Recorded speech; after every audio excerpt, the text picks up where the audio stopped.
practicando a prueba. Más. Ya el próximo ciclo nos vemos con el ciclo regular, ¿no? Esos exámenes que ven ya.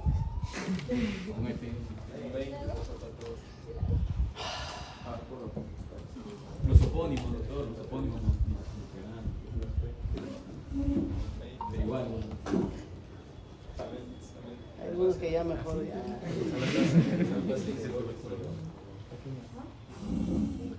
Ya mejor hay un 20, ¿ah? Práctico teórico. Práctico. En el teórico llegan 16, creo un 18 visto por ahí. Pero solo uno nomás. El resto ya está en la realidad. O sea, que decir que si han sacado 20, 18, si han entendido, ¿no? Y cuando me refiero a entendido, me estoy refiriendo a que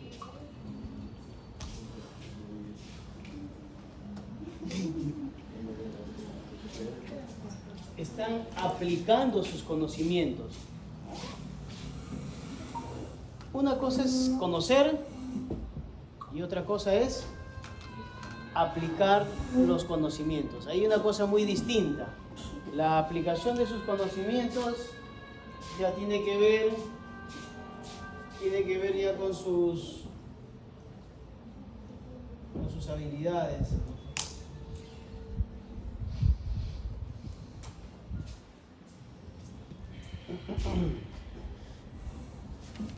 Porque cuando ustedes, o cuando terminan, los que son médicos, ¿qué hacen para curar a una persona? ¿Cómo diagnostican? ¿Cómo? En base a la aplicación de sus conocimientos. O sea, aplico lo que conozco. Discierno, razono. Este sí, este no va por acá, este sí, si coincide con las cosas que he estudiado, ¿no? O coincide con las cosas que de repente me encontré ¿cómo se llama? En su internado.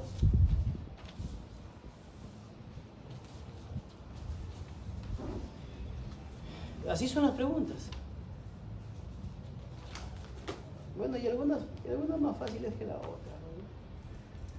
Ya mañana la teoría ahí ya se disecciona un poco. Hoy ya ven la parte práctica. Y ya casi la mitad no viene. Tengo bastantes exámenes ahí de gente que ya no viene. Y en teoría vienen todos. Bueno, la semana pasada fue el examen, ¿no? Mañana no sabremos. El examen, la clase es 1:50. Ya no es en la mañana. Ya no aceptaron el cambio. Porque dijeron, sí, que si a la próxima semana terminas. Ya no quisieron hacer. Así que mañana 1:50 clase y después las exposiciones tema 1, tema 2 y tema 3. ¿Ya? Bien, vamos a ver el tema de hoy día que trata sobre para el diagnóstico viral. Los casos de los virus siempre son un poco más difíciles de identificar o de diagnosticar. Siempre más va por la parte clínica. Si yo quiero diferenciar una faringitis viral de una faringitis bacteriana por estreptococo, ¿cuál sería la principal signo que presenta la persona?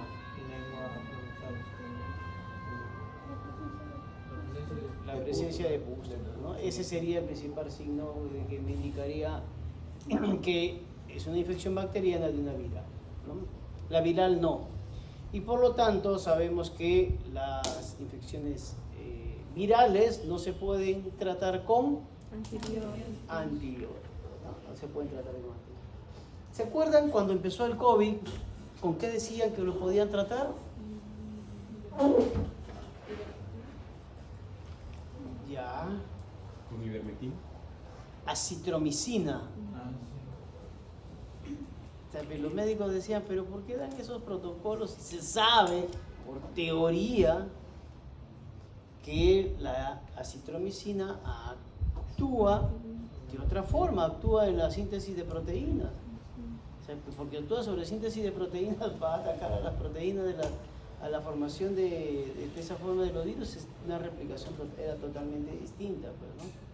Los médicos renegaban por eso, pero bueno, como decían ellos, ¿no? Ay, ahí viene el efecto placebo,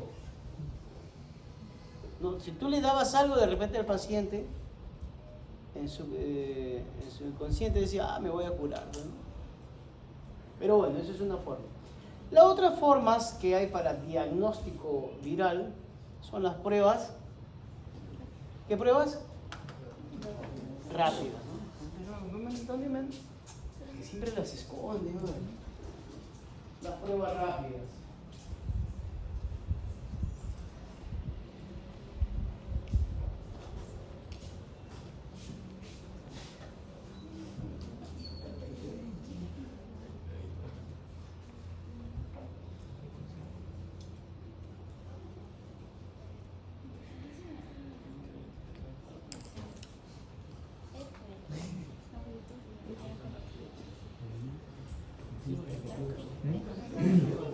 Aunque parece una caricatura.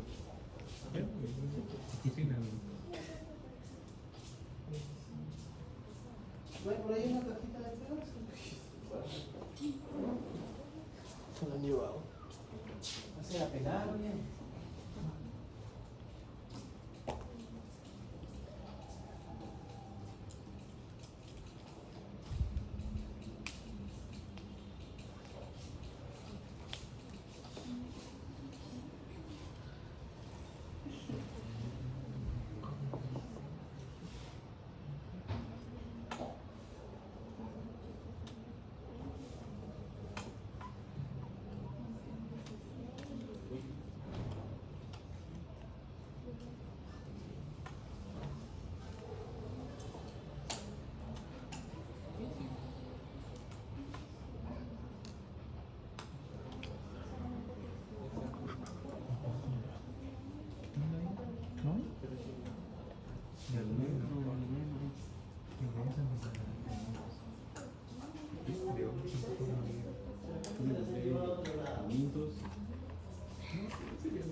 Acá está, ¿por qué son mal hablados?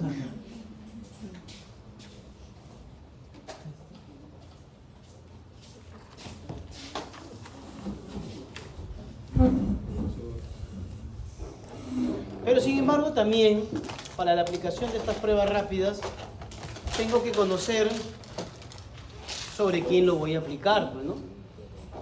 Si voy a aplicar una prueba rápida, ¿no? Una prueba rápida a un paciente que tiene hepatitis A, tengo que conocer ¿su qué? Su cuadro clínico, pues muchacho, mucha máquina. Como a cualquiera le puedo hacer una prueba de hepatitis A. No, pues no, cualquiera no, pues.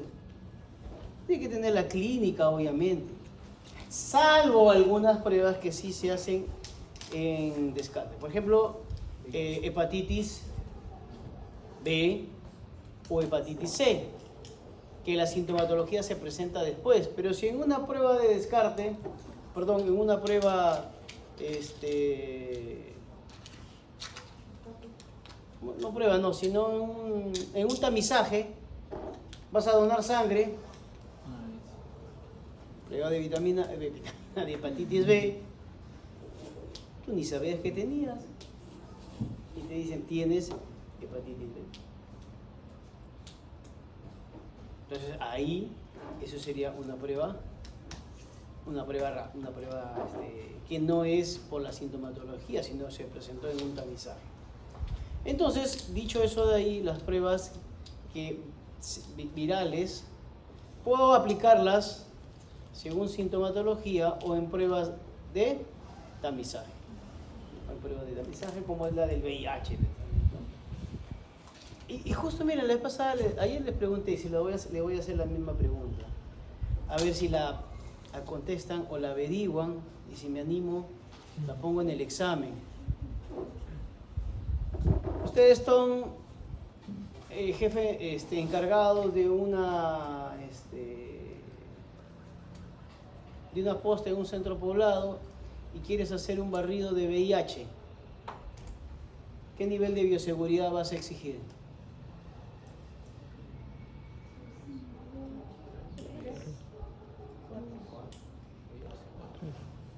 Bueno, se las dejo ahí para que ustedes averigüen. No, 493. No sé.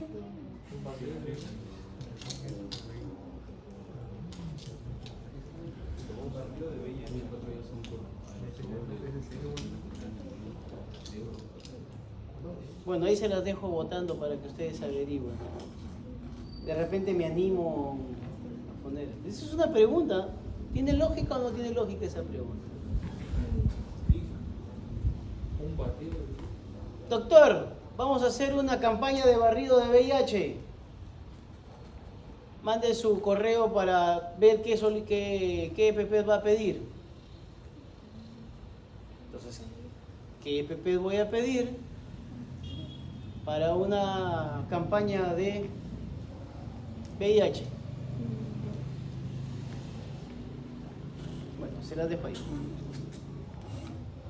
¿Cuál es la segunda pregunta? No, hay una, es la misma. Sobre barrido de VIH. Claro, ¿qué es EPP? ¿Qué son EPPs? Equipos de protección personal. ¿Y qué se busca en los niveles de bioseguridad? Los EPP, pues. No me decepcionen, ¿ah? Bueno, y vamos a ver los virus de VIH, HIV. Mire, para mí es sencillísimo. Y decirle, ¿sabe qué, muchachos? Esta es la prueba. Vamos a picarle a alguien, sale 2 líneas, positivo, sale una línea, negativo, no sale la línea de control, inválido. Si eso ya lo saben. Aquí vamos a saber qué pruebas vamos a usar y el contexto de por qué se dan esas pruebas. Porque el resto es sencillo. Muy bien. Dicho eso de ahí, vamos a ver algunas características generales de los virus, que esto ya lo hemos visto en clase. Tenemos que los virus son obligatorios, necesitan una célula huésped, pueden ser de ARN o ADN, importante. Lo dice la teoría. Entonces, por eso les decía, esa acitromicina no tiene nada que ver, pues, ¿no? Va contra todo. No sé de dónde sacaron eso de ahí, pero bueno. En cuanto a la morfología, en cuanto al tamaño, se mide en nanómetros, formas icosaédricas, helicoidales, complejas. Las partes, tenemos la cápside, la cual está formada por taxómeros, y su membrana, en la cual se presentan las espículas o glucoproteínas. Algunas presentan RT, ¿qué significa? Transcriptasa reversa, ¿no? Y este es el fenómeno de la replicación o generar nuevas copias. En cuanto a las características de susceptibilidad frente a agentes físicos y químicos, son termolábiles, estables en pH de 5 a 9, o sea, en un pH ácido no son tan estables, salvo algunos que son resistentes a ácidos, como son los enterovirus, ¿no? A estos enterovirus, que algunos son causantes de cuadros diarreicos. Y, por ejemplo, ¿cómo distinguir un cuadro diarreico por virus que un cuadro diarreico por bacterias? En cuadro diarreico por bacterias las fiebres son mayores, mucho más elevadas. Exactamente. En cuanto a los virales, da un poco de fiebre, ¿no? Pero en cuanto a los virales, así como se te aflojó la guacha, Así te pasa. así te pasó. Estás, ay. Y ahí, ¿qué pasó? Y te vas a comer un sándwich. Siempre en los cuadros diarreicos, ¿qué es lo que hay que cuidar? La hidratación. La deshidratación, ¿no? La deshidratación. Y ahí, por ejemplo, cada uno tiene sus características. En el caso de Vibrio cólera, ¿cuál será el rasgo más distintivo en una persona con un cuadro diarreico? Lo dice la bibliografía, ¿no? Que tiene diarreas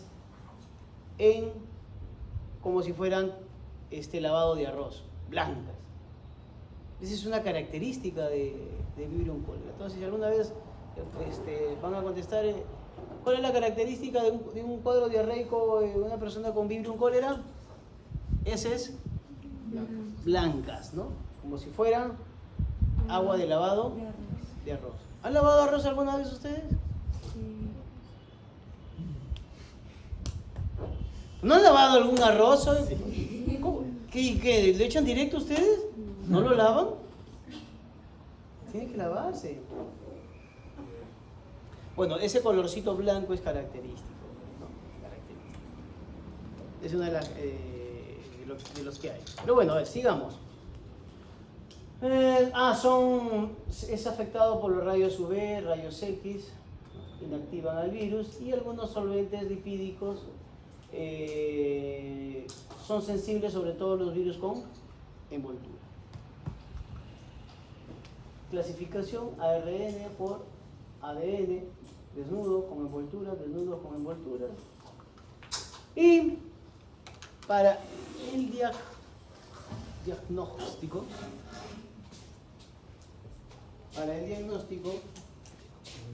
bueno, no tanto para el diagnóstico, sino también para la identificación. Estas son algunas de las herramientas que se tienen para determinar la presencia de un virus. Por ejemplo, está la microscopía electrónica y el aislamiento viral.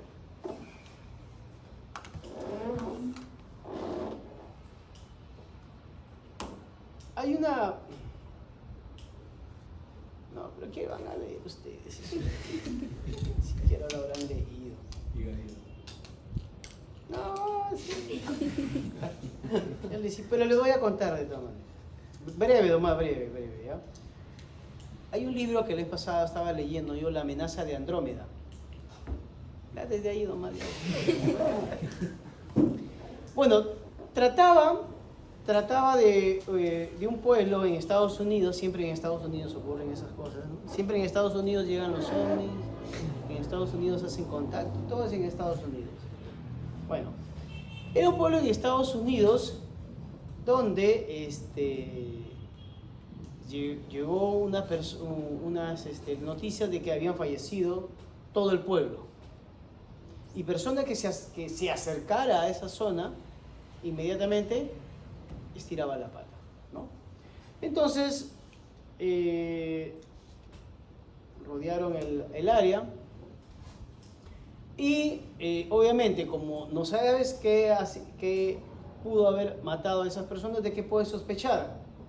Puedes sospechar de agentes físicos, de agentes químicos o de agentes biológicos, ¿no? Entonces, en esa evaluación llegaron con los trajes para proteger a las personas.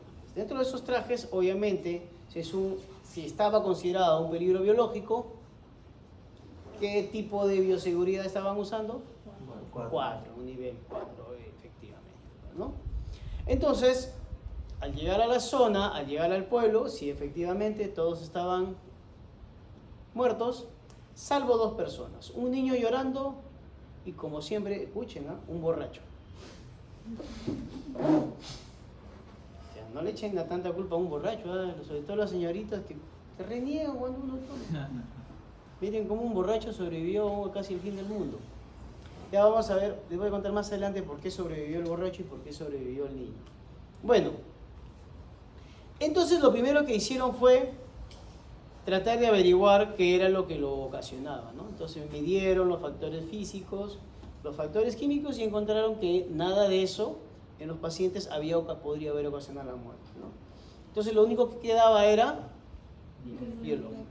Entonces, para determinar si era algo biológico, habría que analizar todos los microorganismos, desde bacterias, hongos, virus, parásitos y todo lo que más implica. Entonces, iban determinando que, ¿cómo podrían determinar eso? Fácil, ¿no? Pongo un filtro, pongo un animal, tengo acá, ¿no? Pongo un ambiente libre de microorganismos, ¿correcto?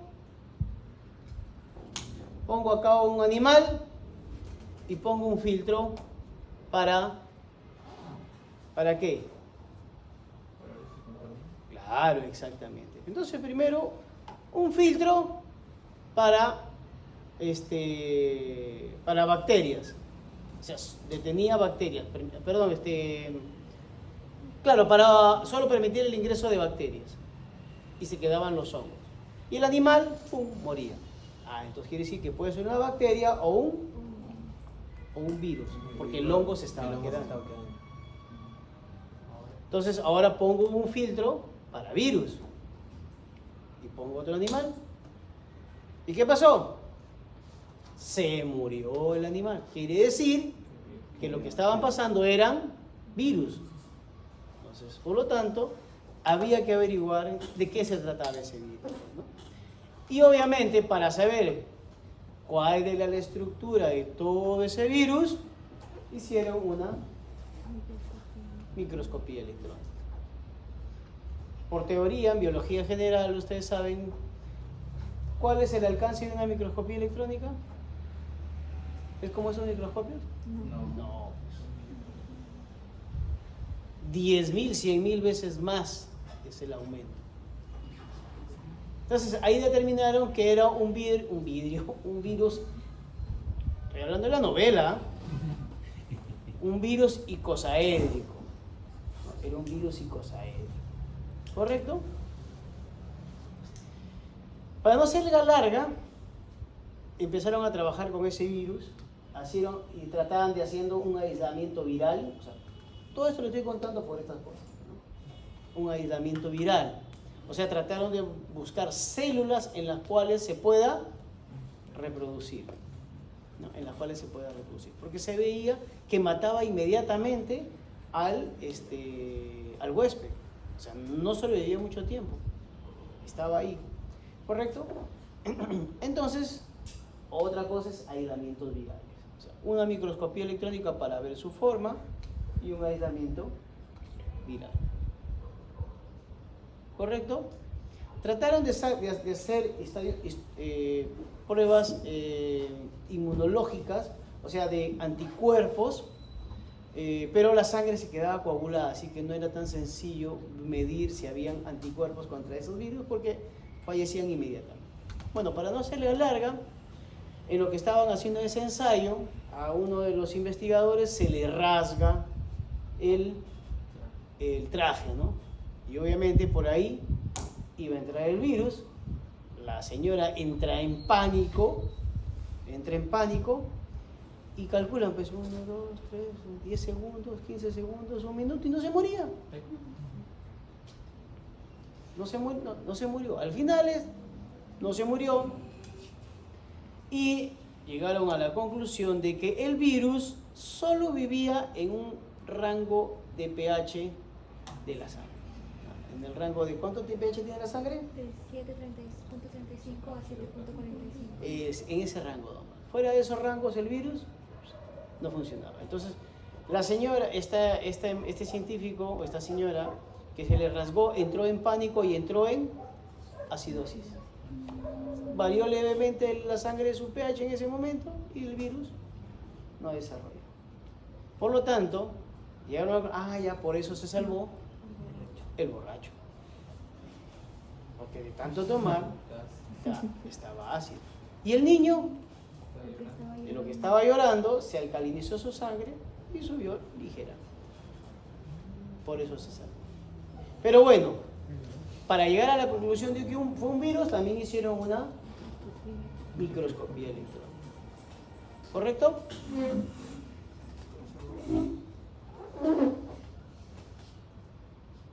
Ese es el fin del libro. Si alguna vez lo quieren leer. No creo. Ya no leen. ¿O sí leen? Lean siempre, siempre. Si es que alguna vez encuentran un espacio en su vida agitada, lean. Bueno, igual para el COVID. En el caso del COVID también, los chinos hicieron su microscopía electrónica para determinar qué era lo que estaba afectando. Y ahí vieron, bueno, que era un coronavirus. Pero nosotros sabemos que el virus, ¿cuál es su composición química? Carbohidratos, lípidos, proteínas. Proteína. Algunos con cubierta lipídica, ¿no? Entonces, como es proteína, tiene su cápside y tiene su genoma, exactamente. Entonces, yo determinando su genoma, puedo identificar al virus si es que lo tengo dentro de mi... a ver, no es que le haga un PCR y ya está. Ese análisis de su genoma tengo que compararlo ¿con quién? Con todo lo que hay, pues. Todos los genomas estudiados, se hace una comparación. A esa comparación se llama PCR. PCR o RT-PCR, son lo mismo, sino que aquí analiza el ADN y aquí ARN.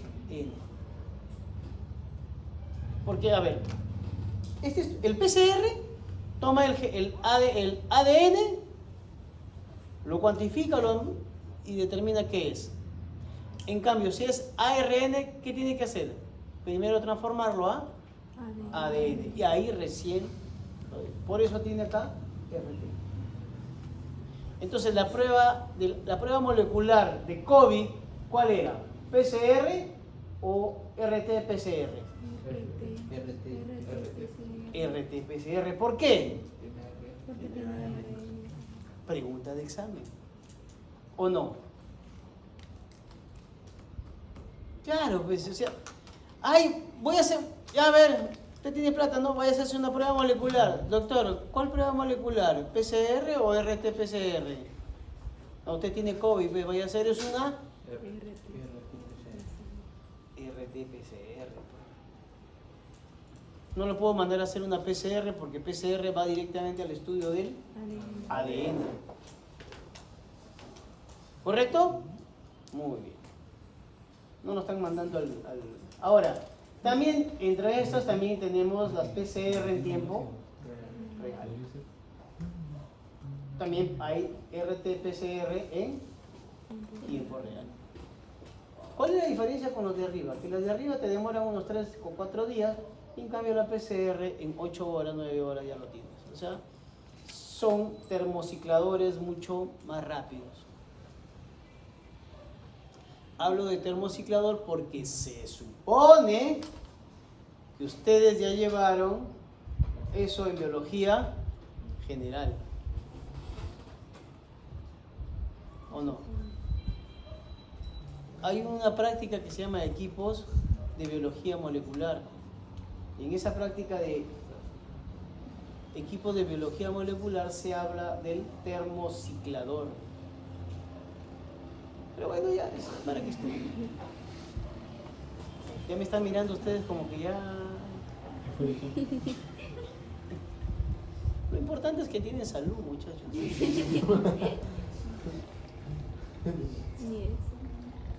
Ni eso es que sí. Bueno, entonces, sigamos. Entonces ya tenemos, hay que observar la partícula viral o al genoma. ¿Cuándo yo puedo mandar a hacer una prueba molecular? Ya sea en PCR o un PCR con retrotranscriptasa. Este tipo de pruebas se hace dependiendo en el hospital que estén.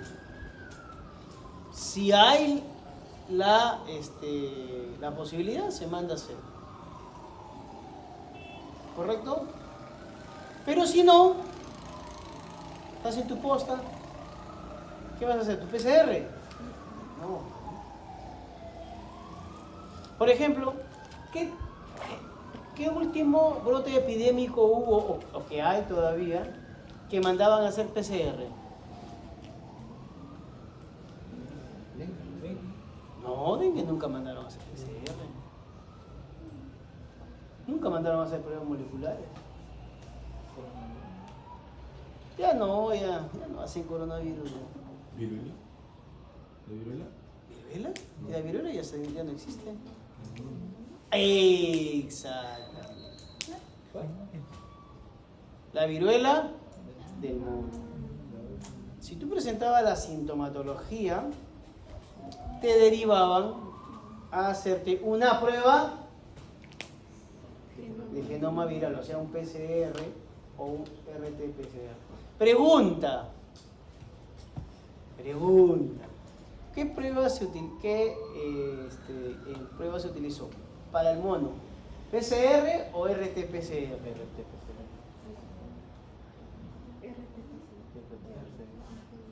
El virus del mono, ¿qué es? ¿Seguros?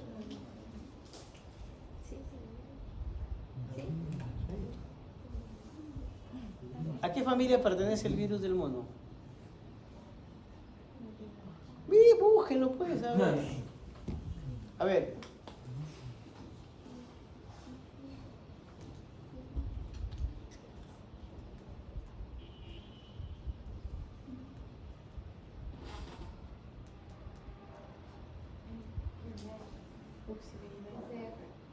¿Por qué? ¿A qué familia pertenece? Orthomyxoviridae.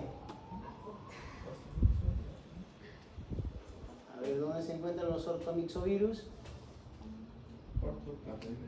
Virus. ¿Orthomyxovirus es? Orthopoxvirus de la familia Poxviridae. Poxvirus. ¿Dónde están los poxvirus? Uy, no están los poxvirus. ¿Dónde están los poxvirus? A ver, busca poxvirus.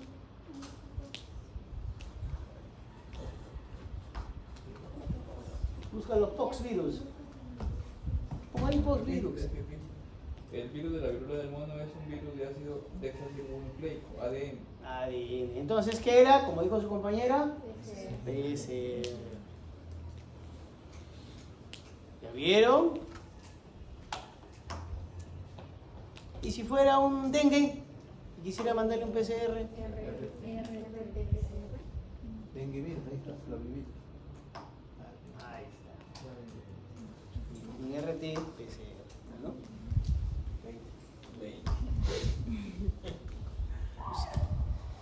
Ay, bueno, sigo. Como ustedes son, pero la muerte. O sea, una prueba de VIH cuando hacen genoma viral, ¿qué es? RT-PCR porque es un ARN. Pues, ¿no? Muy bien. Correcto, ¿no? Entonces también se puede, pero son muy pocas veces cuando se manda a hacer un genoma viral, ¿no? Hablamos del virus del mono, en el caso del dengue no, y muy raras veces en el caso del VIH también. Porque para el VIH, dengue, hacen dos tipos de pruebas. Pruebas directas o pruebas indirectas. ¿Cuándo es una prueba directa? Cuando buscan al antígeno, o sea, al virus. Y las pruebas indirectas, cuando buscan anticuerpos. No se equivoquen. Pruebas directas al virus. Pruebas indirectas. Correcto. Por ejemplo, la técnica de PCR, ¿será una prueba directa o indirecta? Directa. Directa, porque estoy buscando el genoma del virus. Muy bien. Para las pruebas que buscan al virus se le llaman pruebas directas. Y dentro de estas directas tenemos las antigénicas. Doctor, la indirecta que era. A los anticuerpos.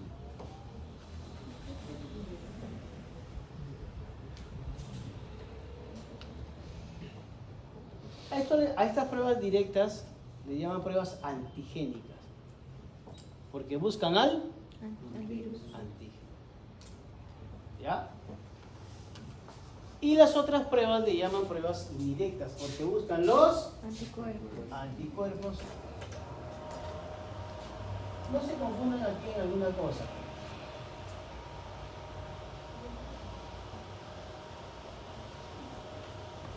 Ya.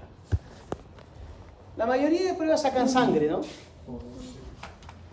Pero también se puede confundir. Las pruebas serológicas son solo para anticuerpos, ¿no? Va a depender de la prueba que tenga. Hay pruebas que con el suero o la sangre yo busco al virus o al anticuerpo. Con la sangre o busco al virus o partes del virus o al... Hay una prueba en el caso del COVID que sí, el suero solo se usaba para los anticuerpos. O sea, la prueba sanguínea que te ponía solo se usaba para buscar anticuerpos. ¿Y cómo buscaban al virus? Con una prueba nasal, ¿no? No te metían un hisopo hasta que choque tu cerebro, le daban unas vueltitas y de ahí lo sacaban y lo metían en un recipiente donde trataban de extraer la mayor cantidad de virus, si es que hubiera, y de ahí ese goterito lo echaban en las pruebas, ¿no? Esa sí era una prueba antigénica, ¿correcto? Si me hablan de prueba antigénica, es una prueba que está buscando a los Virus. antígenos o virus, que es lo mismo, ¿ya? Pruebas antigénicas, ¿a quién buscan? Al virus. ¿Hay pruebas antigénicas que utilizan el suero? Sí, sí hay pruebas antigénicas que buscan, que utilizan el suero. Y cuando se buscan los anticuerpos, que es una prueba indirecta, puede hacerse también con suero. Porque ¿dónde están los anticuerpos? ¿En la nariz? ¿Dónde están? En la sangre. Por eso tengo que utilizar el suero siempre para buscar los anticuerpos. Correcto.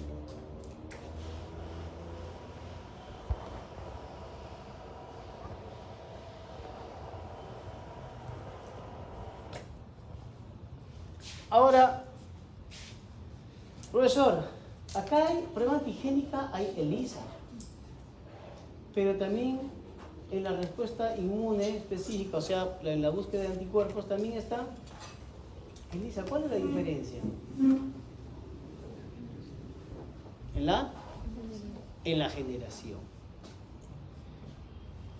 ¿Qué generación de ELISA busca los antígenos? Cuarta generación. Las de cuarta generación no solo buscan los anticuerpos, sino también busca al antígeno.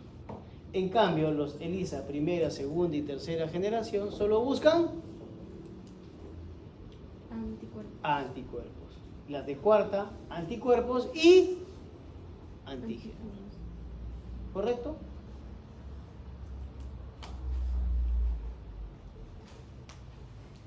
Por eso acá inmunofluorescencia indirecta busca ¿a quién? A los anticuerpos. Western blot a los anticuerpos. Son pruebas indirectas, pero son muy sensibles. Son más sensibles. Incluso pruebas confirmatorias, ¿para qué? Para VIH. Vamos concentrándonos en estas de inmunocromatográficas y las de ELISA de cuarta generación, que son las que tenemos acá, ¿no? Estas son las pruebas inmunocromatográficas, ¿ya? O pruebas rápidas que se les llama. ¿Cómo reconocer una prueba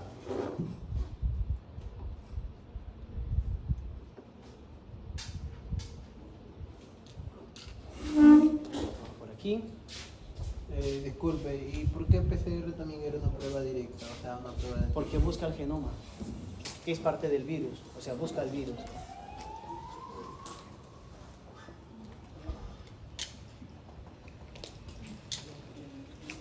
Acá.